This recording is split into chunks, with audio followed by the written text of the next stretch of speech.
Alright guys, so for PT this morning, we ended up wearing full uniform, boots, IOTV, and helmet. It adds roughly, I'd say 20 to 25 pounds extra. And we did like a pull-up workout. So we used the pull-up bars, we did some rolling stuff, some combatives movements. So I'll show you some clips, took the GoPro with me. Check it out.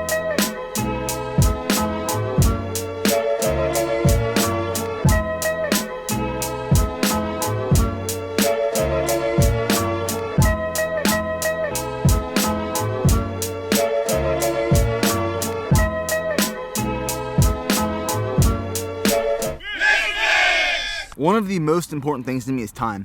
Time is so valuable, and I'll give you kind of an example. So today, I'm crazy busy. So last night, I had to plan out my entire day for today to make sure I get everything done. Today I had PT, and then I go to work. I work till 5, and then at 5, I go directly to battalion because I'm on staff duty. Staff duty is one officer has to sit at battalion staff duty desk from 5 p.m. until 9:30 the next morning. You're just like the officer on call in case something happens. So today, I did PT. I ate before PT, because I like getting a meal in me before hitting the gym. And then between PT and going into work, I hit my deadlift session. And I'm breaking up my workout into 2 today. So I'm hitting deadlifts right now. I'll just show you some clips on the screen as we're talking about this. And then during lunch, I'm hitting my back accessory stuff and then a bicep workout, just so I can get the workout in. So going in today's back session and deadlift workout, I wanted to kind of do a progressive overload. So in the past, I've been working with around 495 on a 5x5. I'm experiencing a little bit of back pain. I think I just need like an adjustment, just getting used to sleeping on the bed here. I sleep on the ground fine. Like during Ranger School, I could sleep on the ground and have no back problems. But sleeping in like a bad bed sometimes gives me a little bit of uncomfort. So one of my NCOs is getting here soon. He has some chiropractic background, so he'll give me an adjustment. But I worked up to 5:15 today for around 4 reps or 3 sets. I want to push myself a little farther so I can get that deadlift up. Like you guys know, I can't really max out here because the weight's don't fit on the bar. So I'm going to compensate maxing out with more volume.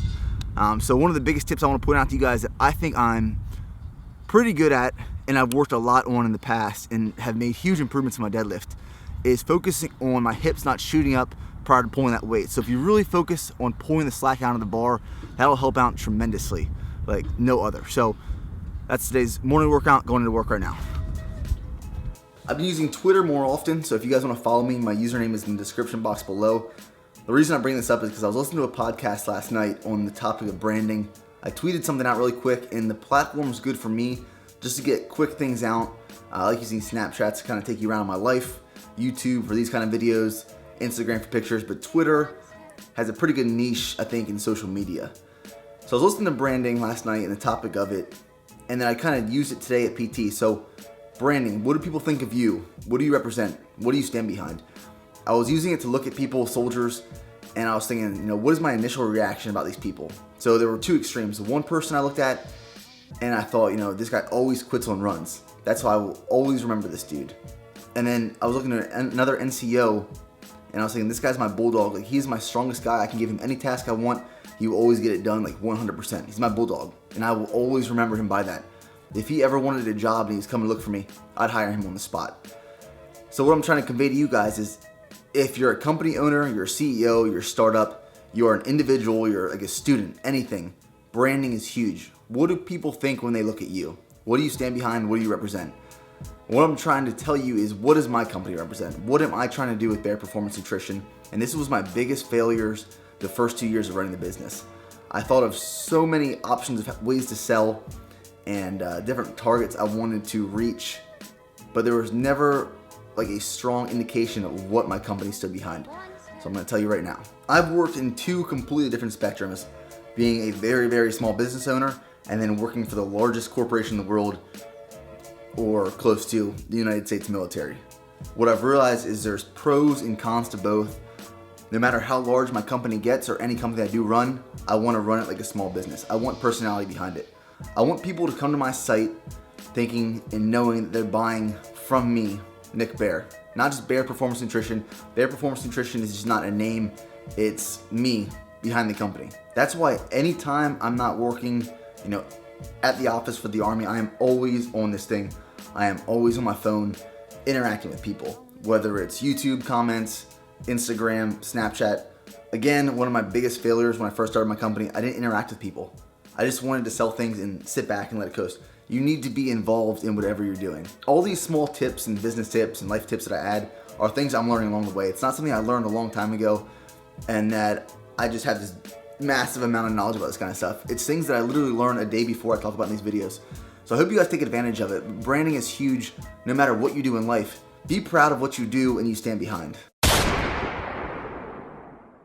It's really hard to walk around with the camera here because it's so windy in the valley that every time I'm walking, like I have to stay under cover or find something so there's not constant wind blowing into the mic. But last night at staff duty, so officers get to sleep during staff duty because we have to work the following day. NCOs don't get to sleep because they get the next day off. So I gotta do checks throughout the night.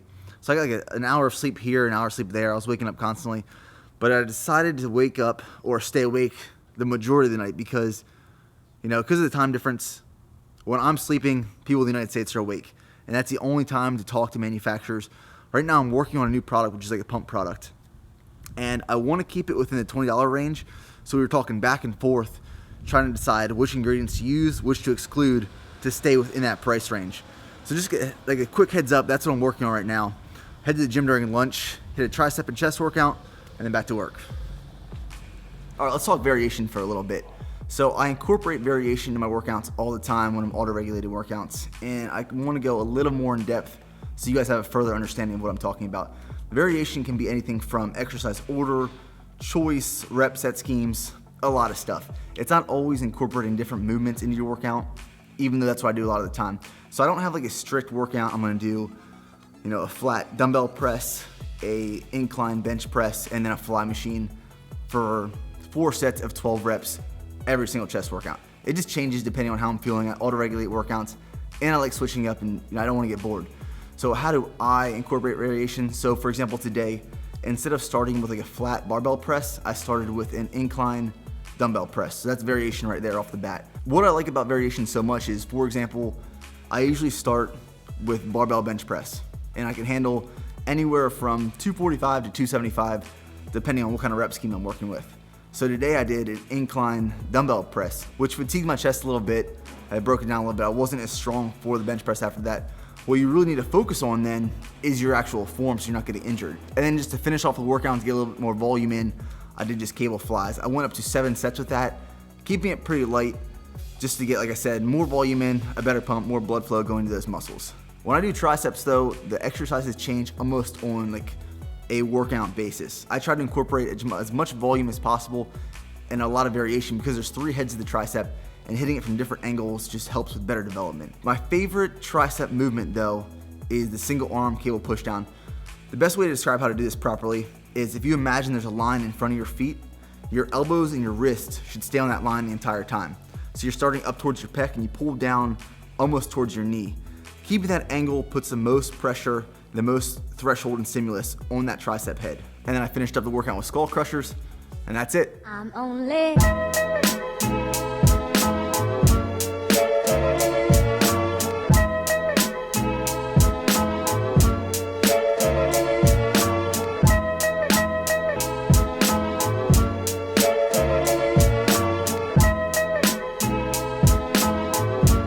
I was getting tired of eating regular chicken every night.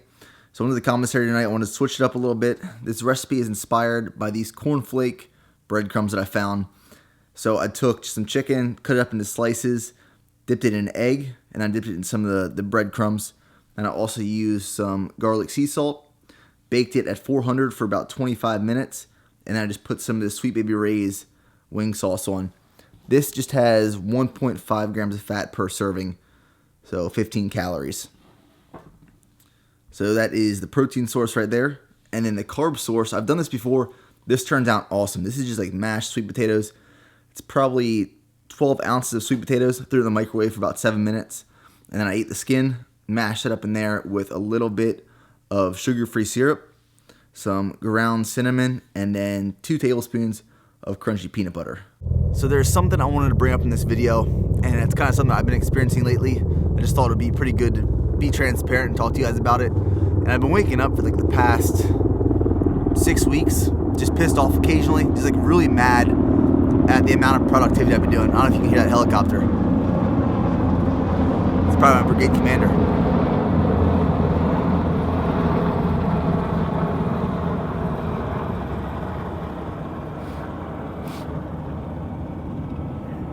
But waking up just pissed off that the day prior I didn't get as much done that I wanted to. Like every night for the next day I plan the things I need to do. For priority is Army, my main job, then my company, and then the YouTube videos, and the gym, and whatever else is left for that day or whatever else can fit in. And some days I just don't get as much done as I want to, and it just pisses me off that I'm not going as hard as possible or doing all that I can to reach my goals. For the longest time I've heard people talking about like being hungry, waking up and just being hungry about accomplishing everything they want in life. And I always thought it was just like a term, it's just like something common people throw out there. And not until recently I really understood what that means. Like I wake up now and that anger, that's hunger. That's like me pissed off because I'm not that much closer to my dream goal or job and where I want to end up. And I think that hunger that is setting in, that is me seeing success at some point in the past couple of months, getting a little taste of it and wanting so much more. So if you're not hungry, maybe you're not really in it that much, or it's not something you really want. And people always ask me what motivates me, what drives me to push harder every day and do all that I do in a 24-hour period. And my answer is, it's not motivation. There's just no other choice. It's what I want. I don't wake up and say, I need to get motivated. There is no other choice than to be motivated.